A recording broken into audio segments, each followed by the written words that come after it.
You're watching Council Wrap-Up, a look at some of the top news for the Montgomery County Council for the month of May. Up first, approval of the fiscal year 21 operating budget and capital budget for fiscal year 21 through 26. The Montgomery County FY21 budget will be one that is entered into the history books as both unique and troubling. Opening words from Council President Sidney Katz as the Council unanimously approved the $5.8 billion operating budget for fiscal year 2021 and the $4.4 billion capital budget for fiscal years 2021 through 26. The budget provides a continuity of services to residents and meets maintenance of effort levels for Montgomery County Public Schools and Montgomery College. Our approach to this budget was unlike any other. We had a singular goal: continuity of service. In Montgomery County, we are proud of the services and amenities we provide each year. We try to improve and expand on what we can do. But not this year, not this budget. I'm actually pleased that we were able to meet our goal of continuity of services. For a while, that even seemed elusive. For the past several weeks while working through the budget, the Council has allocated funds to assist residents, organizations, and businesses that have been affected by the coronavirus pandemic. Katz says the crisis has reshaped the way government conducts its business. We are fortunate here to be able to provide financial assistance to so many, and we need to recognize that we can do this because we have, for so long, included strong reserves as a part of our budgeting process. The COVID-19 health crisis was unexpected, and when it gripped our nation and the world, it grasped us too. By law, the Council is required to pass the budget by June 1st. However, as the revenue picture begins to emerge from the economic fallout of the virus, the Council President says he expects the group will have to re-examine expenditures in the weeks ahead. It is a budget we can be proud of, and it does reflect who we are and what is important to us. Local governments are on the front lines of our nation's response to the public health and economic crisis created by COVID-19.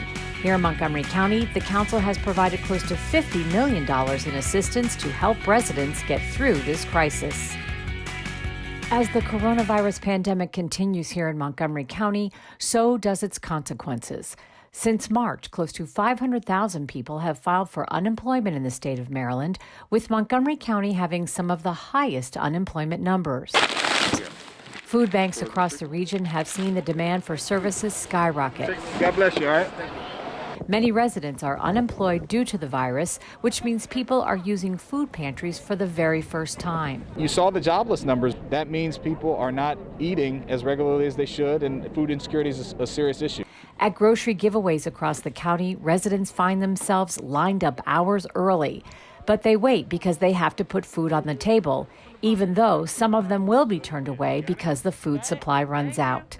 I got it on my phone, and it was so great because sometimes you can't afford to buy the next meal for the day, but this is so great.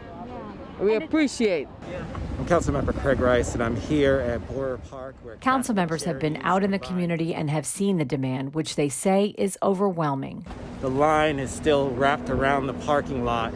It truly does highlight about what is needed in our community. I've had people who've cried when they've come through the line, and I think that it also shows that the county cares. The council has provided nearly $50 million to fight the financial impacts residents are experiencing as the result of COVID-19. Much of that funding is going towards providing essential services for residents. $2 million that will go towards emergency eviction prevention. Money for small businesses has also been set aside as part of a new grant program. To needy small businesses, we're trying to keep them open so they can pay their rent, keep their employees on board. Here at the local level, we're doing everything we can within our range of resources. Obviously, we wish we had a lot more money, but we understand that this all has to fit together. Looking to the future, the County Council has acknowledged more assistance will be forthcoming as the economic impact of the virus continues to evolve. I want to thank my members of the council who have continued to commit. There's more that needs to be done. It's a pledge to protect, support, and lead Montgomery County through this crisis.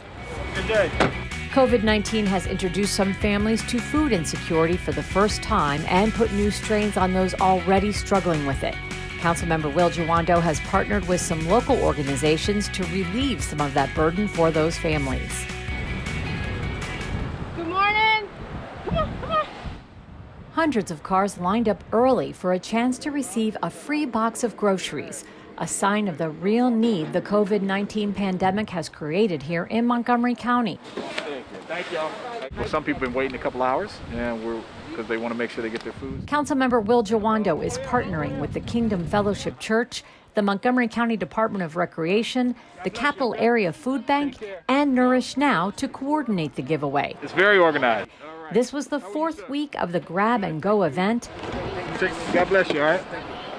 And today, 700 boxes of groceries were distributed to families looking to put food on the table. We particularly located these in East County at places where there are high, dense apartments and garden apartments where people can walk. They can get here through transit. How far are you? Where do you live? Older gentleman, probably in his 70s, looking pretty frail. He walked 10 minutes. And I didn't think he could make it. And so we sent a volunteer to walk with him back to his house. You saw the jobless numbers this week. 30 plus million Americans, 15% unemployment. That means people are not eating as regularly as they should, and food insecurity is a serious issue. She got here at 8:30. Yes, I was here at 8:30. Got it? Okay. Thank you. And I heard, I got it on my phone, and it was so great because sometimes you can't afford to buy the next meal for the day, but this is so great. We appreciate. The coronavirus crisis has created massive requests for food assistance and financial aid, as many residents have found themselves unemployed as a result of the virus. Thank you so much for being. Reverend Kendra Smith It's the least we can do. is the director of outreach for the Kingdom Fellowship Church. Today, they are taking home probably about 35 to 40 pounds of groceries. It's going to be chicken, fish, turkey sausage, potatoes, oranges, apples, carrots. It's enough for feed a family of 4 for at least 1 week. She says she knows the food support is taking away some of the anxiety people are feeling during this time, and there is no shortage of gratitude. I've had people who've cried when they've come through the line. People are very grateful. Even though people are waiting, they've been patient, understanding. They're just grateful for the presence. And I think that it also shows that the county cares. The coronavirus has created worry in so many aspects of our lives. Will Jawando says he hopes that by receiving groceries today, some of that burden will be lifted. One of these weeks I was here, and there was about a 75-year-old woman, and she got here at 7 o'clock, and she said, look, I just need food, and this is going to take a burden off my plate for the whole week. I know I'm going to be okay. And right now, that's all you can do. People are taking day by day, week by week, and that's what government and partnership with the faith community and private sector, it's a great example of how we come together to meet that need in a tough time. A Montgomery County native and businessman has stepped up and gotten creative to help fight the COVID-19 outbreak. At Lightningware, the pandemic has resulted in a chance to adapt and renew by producing products that are desperately needed.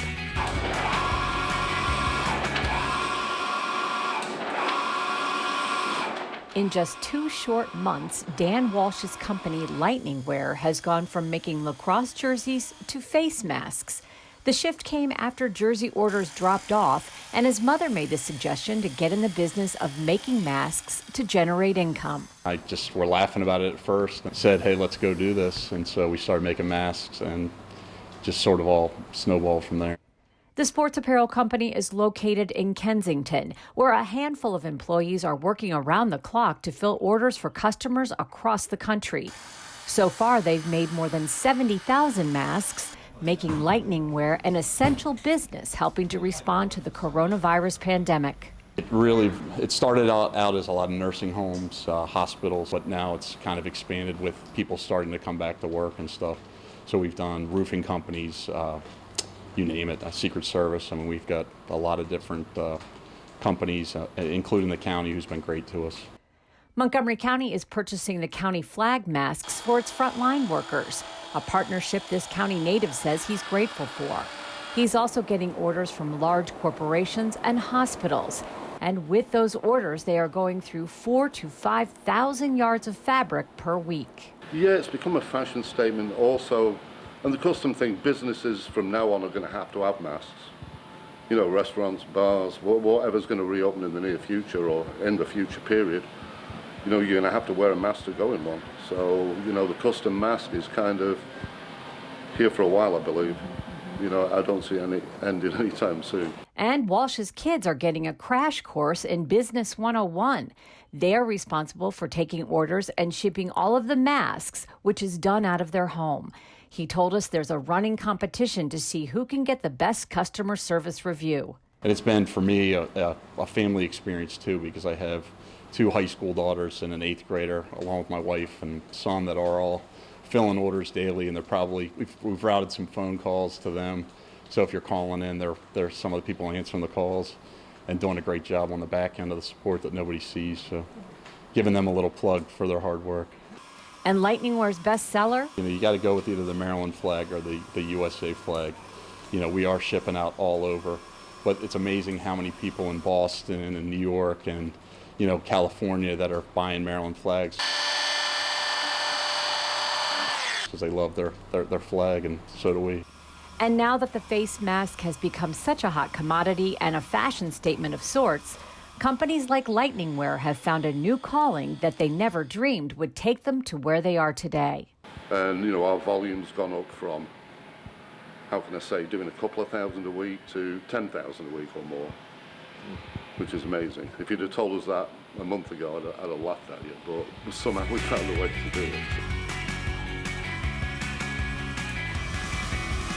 The County Council has partnered to fund $200,000 in grant funding to local entrepreneurs to provide critically needed PPE. The Local Production Fund has helped these businesses pivot to assist in the COVID-19 response.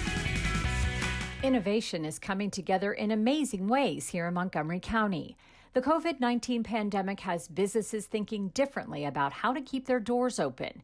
In recognizing this, the County Council partnered with Montgomery County Economic Development Corporation in providing $200,000 in grant funding so small local businesses can make and provide personal protective equipment. I think when you look at the businesses that are getting a lot of these grants, they're not big corporations, and we never do enough for them. So I thought this grant program would enable some of those businesses to persist, you know, through this crisis, to have a way to start generating revenue again. The Local Production Fund provides grants to those businesses who can address the supply shortages of PPE. The council provided $100,000 to support MCEDC's creation of the program. There were 25 grants awarded. 73% of that funding went to companies led by women or minorities. The awards ranged in size from $2,500 to $20,000. The Local Production Fund allows Montgomery County homegrown innovators to be able to be creative, to pivot to meet the needs of the county, to make sure that we have the adequate supply of PPE necessary. Juan Carlos Castillo owns Tierra Events in Bethesda. With his business basically shut down, he had to come up with a new way to generate revenue. So I started talking with my design graphics, say, let's create a face shield.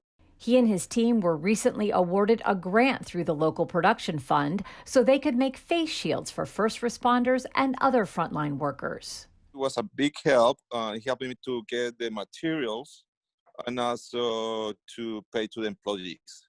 At Tierra Events, they have the equipment to make 800 to 1,000 face shields per day.